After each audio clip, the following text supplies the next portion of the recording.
We're delighted to welcome Ya Zhu. Ya is Vice President of Engineering at LinkedIn. She leads a team of 300 plus data scientists who work on the cutting edge data science opportunities at LinkedIn. She is responsible for using machine learning to keep LinkedIn the popular platform we all know and love, while ensuring that its models reduce bias and respect user privacy. Before LinkedIn, she worked at Microsoft and received a PhD in statistics from Stanford University. Ya, over to you. Hello, everyone. My name is Ya. I lead data science at LinkedIn. Today, I'm super excited to share with you some early progress that we have in the space of responsible AI. This is probably the most important slide. This work is not possible without the work and collaboration across several teams across LinkedIn, the responsible AI team, the applied research team, the big data engineering team, et cetera, et cetera. So really big kudos to a lot of individuals across LinkedIn. So before we get started, how many of you have watched the Netflix movie, The Social Dilemma? While I don't necessarily agree with everything that was portrayed in the movie, one thing that was loud and clear, and hopefully resonates with everyone working in our field, is that AI and tech are playing an increasingly critical role in the society, and there are immense challenges if we don't play the role responsibly. So what role does LinkedIn have to play in this?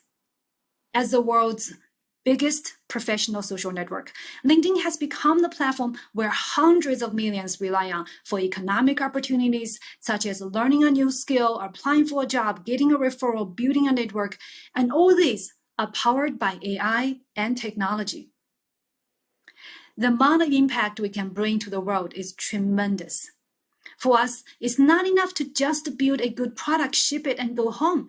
As technologists, we ask ourselves on a daily basis, what does it mean to build AI and technology that puts our members first?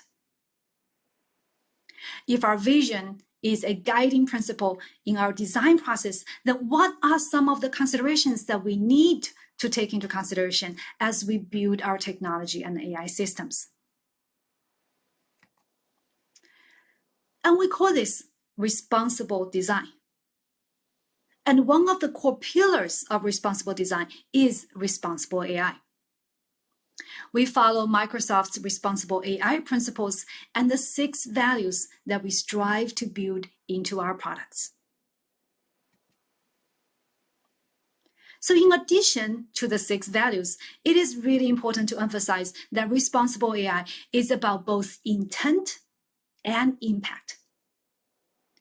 For example, it is important to make sure that the training data has the appropriate demographic representation and model performance passes specific fairness criteria. But that's not enough. Ultimately, it's about impact.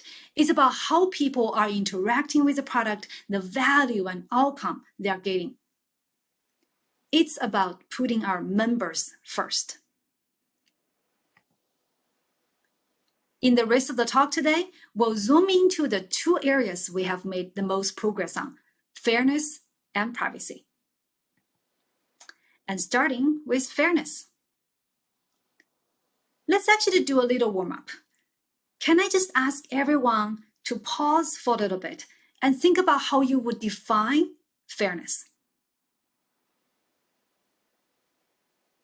While the exact words you may use are different, the sense of fairness is actually very deeply rooted. I would say that one of the most commonly used words between my 6-year-old and my 9-year-old when they get into an argument is that it's unfair. And even monkeys revolted against their boss when they are not paid equally for the same task.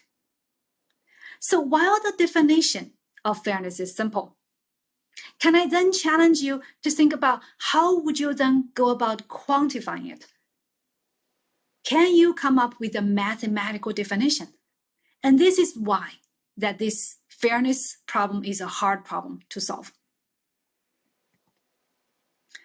So before we go any deeper, it's really also important to mention that even though that we're going to be focusing on talking about algorithm fairness today, fairness obviously goes beyond just algorithm.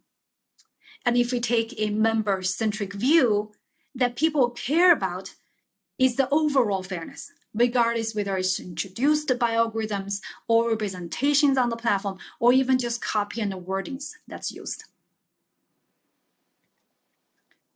And at LinkedIn, the way that we put fairness into practice really involves 3 steps. Number 1, audit and assess existing product and systems. Number 2, mitigate unfairness on the platform and build. And number 3, build into our development process as a default and continuous detection and monitoring. So let's walk through with one concrete example. So how do we improve fairness in the connection recommendation, also known as PYMK, people you may know? So I know that you are all daily users of LinkedIn, and if not, drop me a note so I can convince you. So you are familiar with this product where we suggest other LinkedIn members for you to connect with. With a simple click of a button, you can send a connection request, and if the recipient accepts the invitation, then voila, congratulations, you are now connected and you can start talking and interacting with each other on the platform.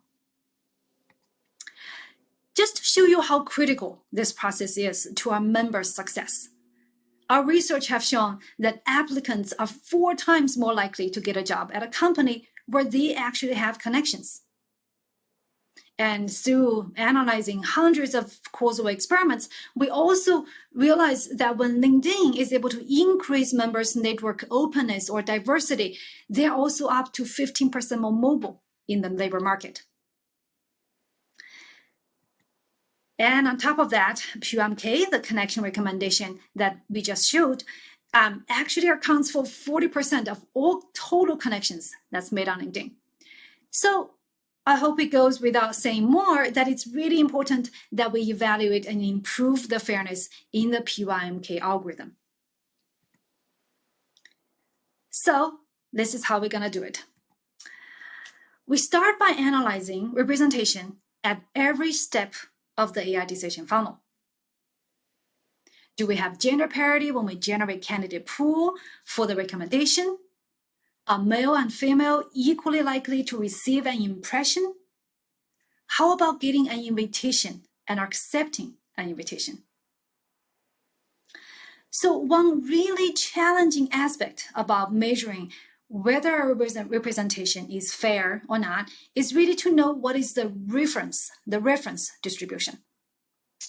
And here we address it using what we call the funnel survival ratio, which we essentially use the previous step in the funnel as a reference to see if the representation has changed from step to step.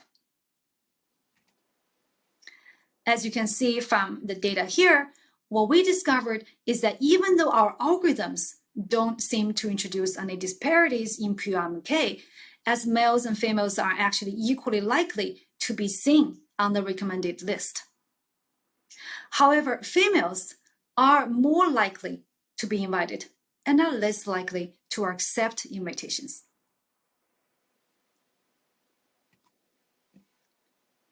So representation analysis is a good step 1, but it's still just looking at the numbers in aggregate. Let's go back to our commitment of equal opportunity for equally qualified members, and let's break it down a little bit. So in this PYMK recommendation, we say that we give someone an opportunity to be connected when we show their name on the recommended list. So here, the opportunity is really determined by the algorithm scores, right? The higher the score, the more likely somebody would be on the list. On the other hand, the best evidence that we have that would indicate that this candidate is qualified is when an invitation is sent and a connection is made. In other words, through outcome, So putting this all together in the algorithm ranking setting, we're essentially asking, do we see equal outcomes for equal scores? So now with this translation, we can go about quantifying it, right? And here are some results. And by the way, I also just wanted to mention that this concept of outcome test is actually not new. It was first introduced by economist Gary Becker in his book, in his 1957 book. So applying this concept and be able to quantify that for PMK, we can see that for a given score bucket, we actually saw very similar outcomes between the gender groups. Again, the outcome measured by the invitation acceptance rates. So in the intent versus impact framework that we introduced earlier, the two assessment approaches that I've shared so far really has a very strong focus on the impact aspect of it. And the third approach here is certainly a lot more focusing on measuring the intent, evaluating how the models perform differently between gender groups. Do we have sufficient gender representation in the training data? Are there differences in precision, recall, and AUC, etc.? And again, for the most recent PMK model, that we found the differences to be very small. Now on to mitigation. So the approaches that we take for mitigation can be broadly put into three categories: adjusting the training data and the training model itself, and also adjusting for the model scores after the training is finished. So I'm not going to go into depth on each one of this. However, I do like to share a couple of learnings.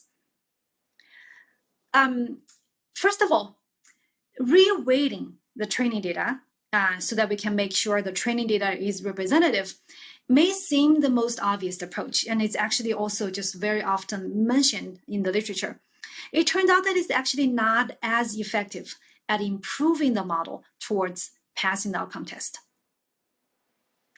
And re-rankers, which falls into the third bucket of mitigation approach, it tends to be the easiest to implement across different models, across all the different approaches, and can be very effective actually to be achieving outcome test, even though that it may not be the most optimal when it comes to balancing both the model performance, which is really the precision, recall, and AUC, for example, and also the fairness outcomes. Okay, while it's important to assess the existing products and intentionally improve any fairness gaps we have identified, it's even more important that as we are evolving our product with every change that we introduce, we are also doing it responsibly, right? Because we are constantly evolving and changing our product all the time. And so we really need to build fairness monitoring and detection as a default into our product development cycle. That's the third step into this process. And that's why we actually turn to the most powerful tool we have, experimentation. So a little bit context, taking a step back on experimentation in particular.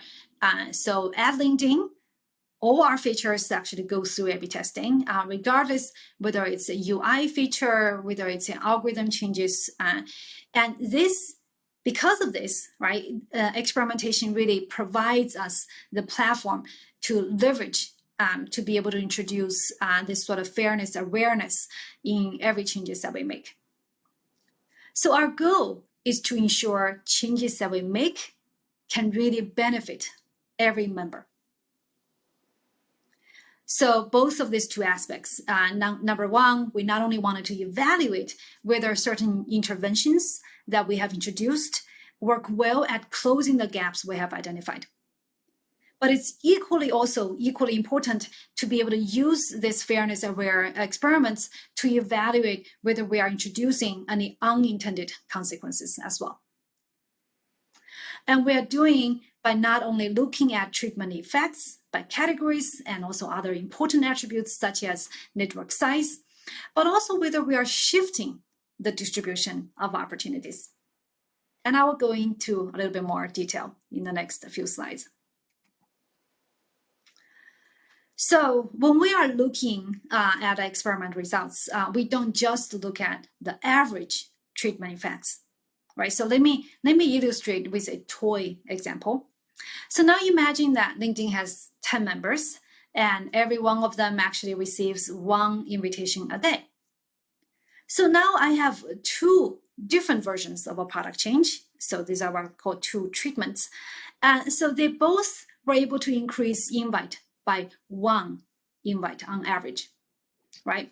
However, one treatment benefited all 10 members equally, but the other benefited some members but hurt others.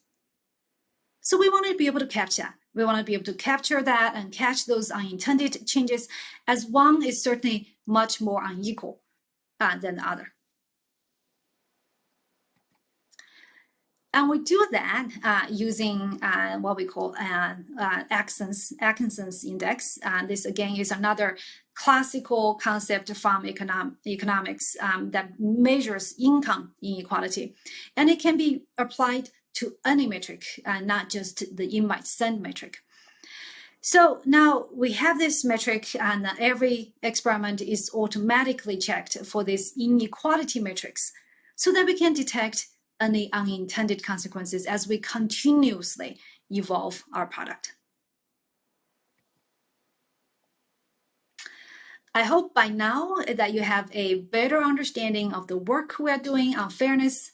And even though we've only covered PYMK, there are certainly many more products and algorithms that we work on. It's a challenging space for sure, and I wanted to say that we are certainly still very early in the space.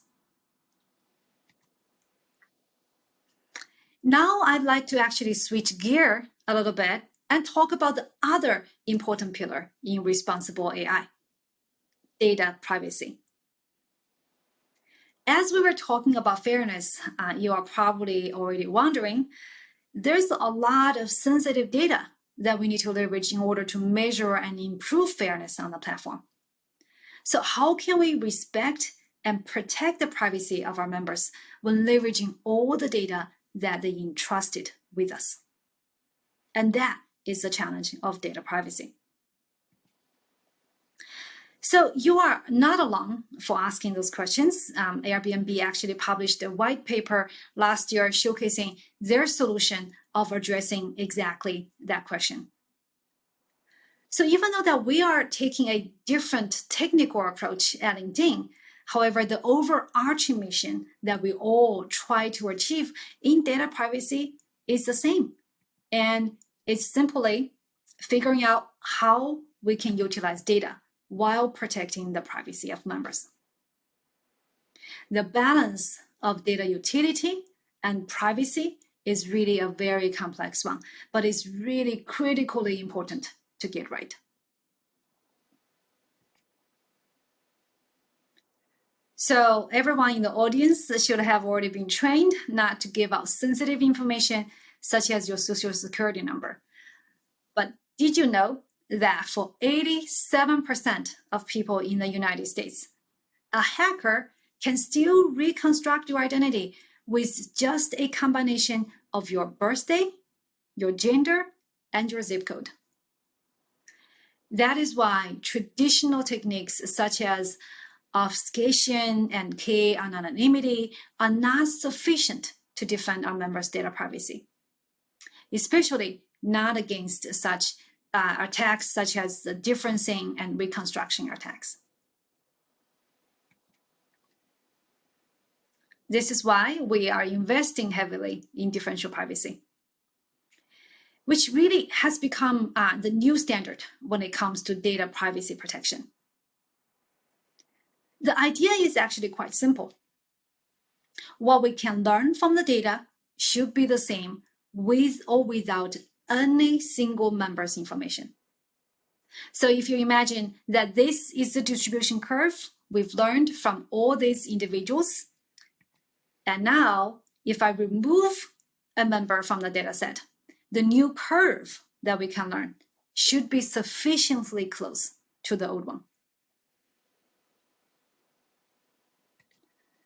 So for those of you who are mathematically inclined, this formal definition is essentially saying that for all adjacent x and x prime, the privacy loss will be bounded by epsilon with high probability. So next, I'm going to go through very quickly just a set of applications that we have leveraged differential privacy, or DP. First of all, at LinkedIn, we have certainly a ton of data on labor markets. We make an effort to share these insights with our members or external communities, such as trending jobs, skills, and also just like how can one transition from one skill to another skill. And we do it in a way that protects privacy through differential privacy. This is just one application. And another application is for in the space of advertisers, right? So when an advertiser puts an ads on LinkedIn, we want to be transparent with them with regarding how much engagement they're getting on it. But it's also really critical for us to use differential privacy to privatize the data before we share this with our advertisers. We also apply DP on our audience engagement API product that provides insights on LinkedIn's content engagement and audience, as well as questions such as, what are the top 10 articles that our members like or commented the most. And the application can go on and on. Hopefully that gave you a sense of how we are using differential privacy at LinkedIn. But I really do want to mention, from technology standpoint, there are more and more research communities that have started to be actively sharing and open sourcing their work in the DP space. So we are certainly at LinkedIn to be able to leverage some of the existing work. However, I do want to mention that one thing we have realized is that this is still relatively in the application space, relatively early.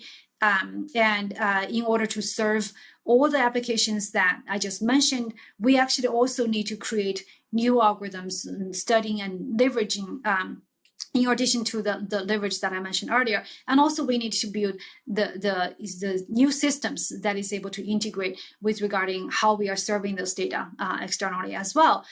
For example, how can we return a top K item? And how do we privatize the streaming data efficiently? And how do we manage privacy budget? For example, all these are important aspects that we needed to invest in order to make differential privacy a reality at LinkedIn. So with that, I'm actually going to conclude my talk today by saying that it's a great pleasure to be able to share some of the early progress we've made with you all in the fairness and privacy space. And we have also just started our effort on transparency. So please reach out to me if you're working in this space, and would love to learn from you. And thank you.